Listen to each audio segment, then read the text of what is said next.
नमस्कार किसान साथियों, स्वागत है आप सभी का एक बार फिर से मालवा की खेती यूट्यूब चैनल पे। किसान साथियों, सोयाबीन फसल की अवधि की बात करें तो अलग अलग क्षेत्रों में अलग अलग समय अवधि हैं और एवरेज रूप से देखिए किसान साथियों तो ये 55-60 दिन की अवस्था से लेकर 70 दिन की अवस्था तक हो सकती हैं। और किसान साथियों, इस समय जो अर्ली वेराइटियाँ हैं उनमें फलियाँ बन रही हैं, फलियाँ में दाना बन रहा है। वहीं पर देर से पकने वाली वेराइटियों की बात करें तो फलियाँ बनना स्टार्ट हो चुकी हैं। कहीं कहीं पर यदि पछेती फसल है तो वहाँ फूलों की अवस्था भी होगी। लेकिन किसान साथियों, आज के वीडियो में मैं जो जानकारी दे रहा हूँ वो है लेट वैरायटी सोयाबीन की, जो पकने में लगभग 100 दिन के आसपास का समय लगती है।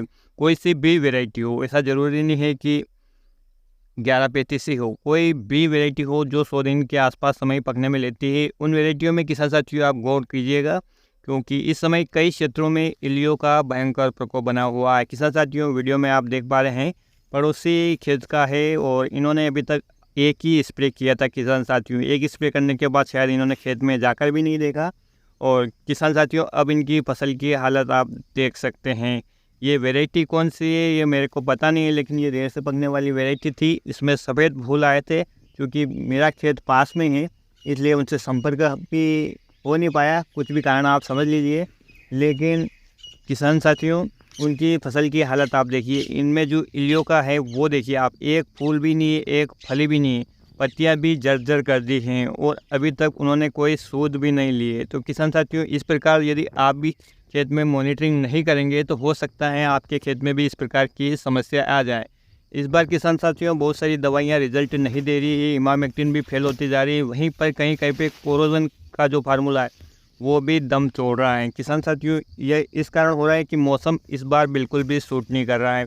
जैसे ही हम स्प्रे करते हैं किसान साथियों, 2-3 दिन के बाद हल्की सी झरझर बारिश होती है और फिर से कीटों का प्रकोप एकदम से भयंकर रूप से हो सकता है। किसान साथियों, मैंने भी अपनी फसल में अभी तक 3 स्प्रे कर दिए हैं और ये स्प्रे का अंतर किसान साथियों मैं आपको क्या बताऊं, केवल 10-10 दिन का अंतर है इनमें। और अभी मेरी फसल थोड़ी सुरक्षित है और बीच में मैंने भी 2 दिन की लापरवाही बरती किसान साथियों, तो थोड़ा बहुत नुकसान मेरी फसल में भी हो चुका है, क्योंकि अब जो इल्लियाँ है वो पत्तियों को ना खाकर डायरेक्ट फलियों को फूलों को खा रही हैं। तो फिर भी मैंने समय रहते आज स्प्रे कर दिया है। और मैंने किसान साथियों इस बार बायो प्रोडक्ट लिया है, क्योंकि मैंने देख लिया है कि जो किसान भाइयों के सोशल मीडिया के माध्यम से कमेंट आ रहे हैं, साथ ही साथ जो मेरे यूट्यूब चैनल पे जो वीडियो है उनमें कमेंट आ रहे हैं कि ये दवाई रिज़ल्ट नहीं दे रही है। तो मैंने केमिकल दवाई का प्रयोग ना करते हुए यहाँ पर किसान साथियों फिर से मैंने बायो प्रोडक्ट ले लिया है। बायो प्रोडक्ट में किसान साथियों मैंने लिया है एक Shiv agri bio pesticide company है जो बड़ौदा गुजरात की है। उनका जो एक बायो पेस्टिसाइड है, नाम है इसका कवरेज, और इसमें टेक्निकल तो इन्होंने कुछ लिखा नहीं है, लेकिन 8 बीघे के लिए किसान साथियों दुकानदार ने मुझे पूरा 350 ml का पैकेट दिया है। साथ ही किसान साथियों, ये जो दवाई है ये लगभग 2 से 3 दिन में इल्लियों को मारेगी, लेकिन तुरंत एक्शन लेने के लिए भी हमें कोई केमिकल वाला फार्मूला ही मिलाना पड़ेगा, क्योंकि बायो को काम करने में टाइम लगता है।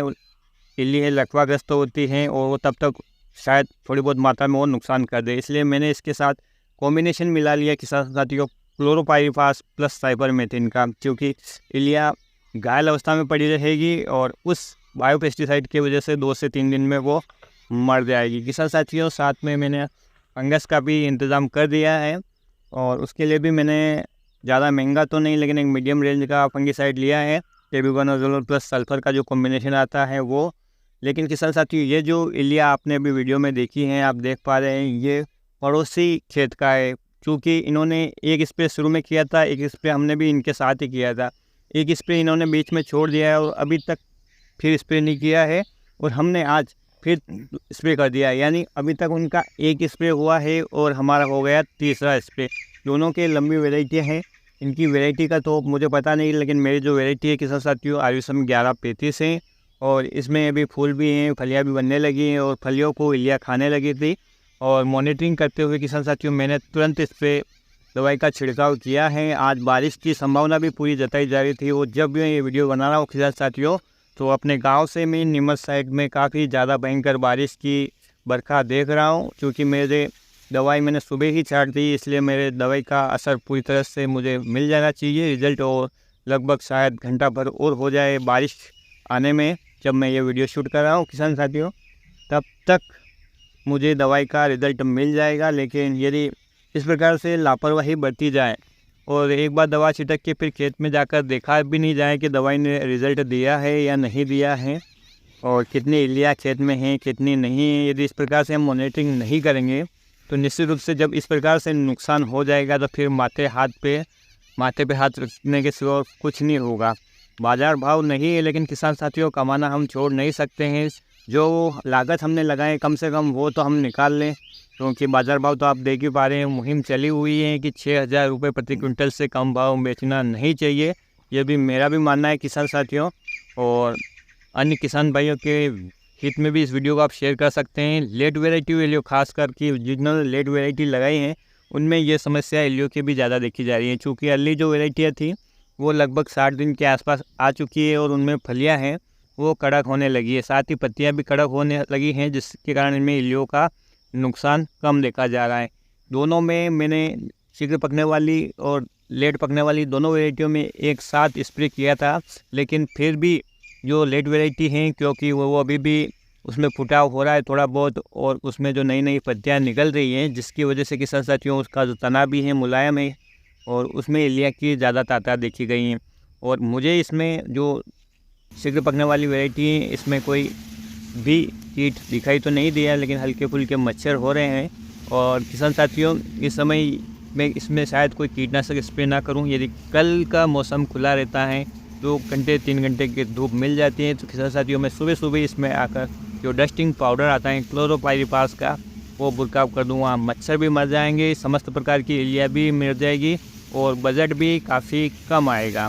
हालांकि किसान साथियों यदि बारिश हो जाती है तो इसका असर ख़त्म हो जाता है और दवाई का असर आपको 5-4 दिन तक मिलता है, लेकिन एक बार यदि सभी मच्छर और इल्लियाँ ख़त्म हो गई तो फिर तो 4-5 दिन में तो आ नहीं जाएंगे, क्योंकि उनके सभी लार्वा अंडा वगैरह सभी जो हैं कीट जितने भी वो सभी मर जाएंगे डस्टम पाउडर से। तो यदि आपकी फसल भी फली अवस्था में आ चुकी है और इल्लियों का प्रकोप है, मच्छर का प्रकोप है, तो आप क्लोरोपाइरिफास डस्ट ले सकते हैं। इसके साथ आप थोड़ा सा एसिफेट पाउडर मिला लीजिए। डस्ट चूसा कीटों और इल्लियों के लिए रामबाण दवाई किसान साथियों और बहुत ही अच्छी दवाई है। सभी प्रकार के कीट मर जाएंगे, चाहे वो आपके खुद का हो, हरे मच्छर हो, सफ़ेद मच्छर हो, सफ़ेद मक्खी हो, इल्ली हो, किसी भी प्रकार की, चाहे तंबाकू की इल्ली हो, अलसी की इल्ली हो, चने की इल्ली हो, सेमी लिपर हो, या जितने भी प्रकार के जो ये राम जी के घोड़े जिसे कहा जाते हैं, जो टिड्डा रूपी जो कीड़े होते हैं, वो भी समस्त प्रकार के कीड़े यानी पंखेरु, चबाने वाले, चूसने वाले सभी प्रकार के कीट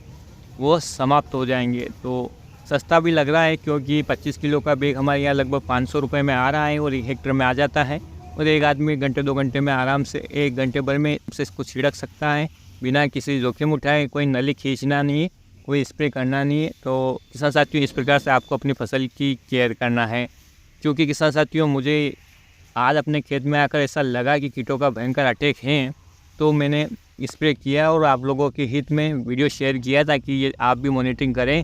इल्ली नहीं है तो कोई स्प्रे करने की ज़रूरत नहीं है, इल्लियाँ हो और मच्छर हो तो ही आप स्प्रे करें, फोकट में अपनी लागत ना बढ़ाएं।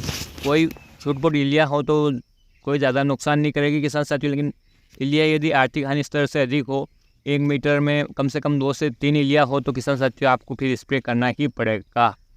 तो किसान साथियों ये जानकारी आपको कैसी लगी, उम्मीद करूँगा कि पसंद आएगी। पसंद आए तो प्लीज़ आप वीडियो को लाइक कीजिए और अन्य किसान भाइयों के हित में इस वीडियो को शेयर ज़रूर कीजिए। और चैनल पे पहली बार आ रहे हैं तो चैनल को सब्सक्राइब ज़रूर करें, ताकि अन्य ऐसी जानकारी मैं आपको अपने निजी स्तर से जो अनुभव सीखा है उसके रूप में मैं आपको शेयर कर सकूं और मेरा अनुभव आपके साथ काम आ सके। आपका भी कोई अनुभव रहा है इल्लियों को कंट्रोल करने के लिए किसान साथियों, जब केमिकल से फेल हो जाता है, तो वो भी आप कमेंट के माध्यम से मुझ पर शेयर कर सकते हैं। और अच्छी जानकारी कहीं से भी मिले उसे सीख लेना चाहिए। अभिमान नहीं रखना चाहिए कि छोटा शिकारा है बड़ा शिकारा है, ऐसी कोई बात नहीं है। जहाँ से भी ज्ञान की 2 बातें मिले सुन लेने चाहिए। तो किसान साथियों आज की वीडियो में इतनी जानकारी, उम्मीद करूँगा कि आपको पसंद आएगी। फिर मिलते हैं नए वीडियो में एक नई जानकारी के साथ। तब तक के लिए ख्याल रखिएगा आप अपना, अपने परिवार का। वीडियो देखने के लिए आपका बहुत बहुत धन्यवाद। जय हिंद, जय जवान, जय किसान।